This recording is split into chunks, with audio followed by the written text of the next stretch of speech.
ঘোষণা এবং এবার ভোটের চূড়ান্ত পর্যায়ে আগামীকাল ভোট।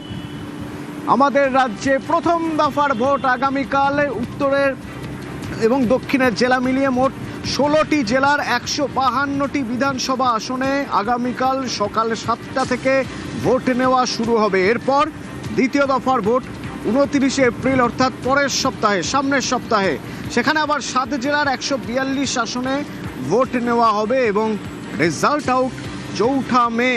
তো প্রথম দফা আগামীকাল উত্তরবঙ্গের সব আসনেই ভোট।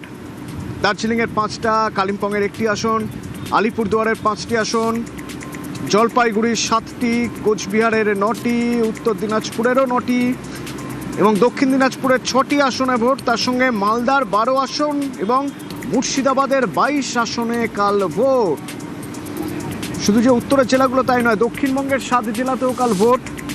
পূর্ব মেদিনীপুরের 16টি আসন, পশ্চিম মেদিনীপুরের 15 এবং ওদিকে ঝাড়গ্রামের 4টি আসন, পুরুলিয়ার 9টি আসন, বাঁকুড়ার 12 আসন, অর্থাৎ পুরো জঙ্গলমহলেই ভোট আগামীকাল। পশ্চিম বর্ধমানের 9টি আসন এবং বীরভূমের 11টি আসনে আগামীকাল ভোট নেওয়া হবে।